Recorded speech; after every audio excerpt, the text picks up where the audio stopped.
नमस्कार मित्रांनो, शेतकरी ब्लॉगमध्ये आपलं स्वागत मित्रांनो. तुम्ही पाहू शकता मित्रांनो, मोर आपल्याला दिसत आहे. पाहू शकता तुम्ही. तर आपण झूम करून त्याला पाहतात मित्रांनो, शेतामध्ये कसं फिरत आहे पाहू शकता तुम्ही. तर असे आपल्या शेताकडे भरपूर असे मोर आहेत मित्रांनो, आणि ते असेच फिरत आता. आणि त्यांच्या फिरण्याचा उद्देश असं असतं मित्रांनो, त्यांच्या पोटासाठी ते फिरत असतात मित्र बिचारे.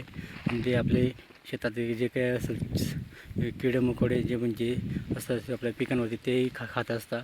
आणि ते खाण्यात ते खात असताना आपले जे काही असतात ते शेतातले किडे वगैरे ते चांगल्या पद्धतीने काम करतात, म्हणजे चांगलं काम करतात. ते सापाला जरी असला सापाला खाऊन टाकतात, एवढं डेंजर असतं मित्रांनो.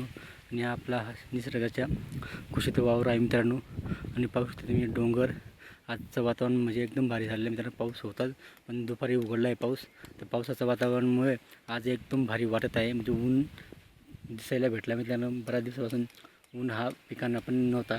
तर पिकांना पण सूर्यकिरण पाहिजे, ऊन वगैरे म्हणजे टायमाला पाहिजे मित्रांनो.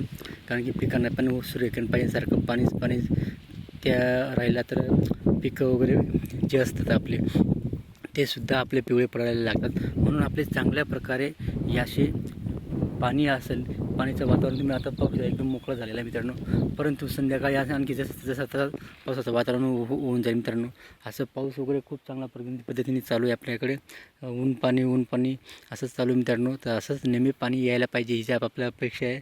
आणि शेवटी आपल्या पिकांना शेवटपर्यंत पाऊस यायला पाहिजे, ही जी आपली खूप अपेक्षा मित्रांनो. आणि पाणी कायमस्वरूपी आपल्या पिकांना कमी पडलं नाही पाहिजे. आपलं मक्का पीक मित्रांनो, त्याला बेल वगैरे आपण म्हणजे नांगाने वगैरे करून दिले, जेणेकरून आपण पाणी पाऊस असं उघडला म्हणजे पाऊस बऱ्याच दिवस असं राहिला, ऊन तापत राहिला तर आपल्या पर्यायाने होईल, तर आपण आपल्या विहिरीचं पाणी भरू शकतो.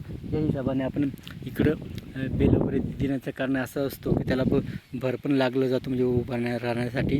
आणि त्याचं कारण एक असं आहे की दोन फायदे त्याचे. त्याला मकाला भर लागून जातो.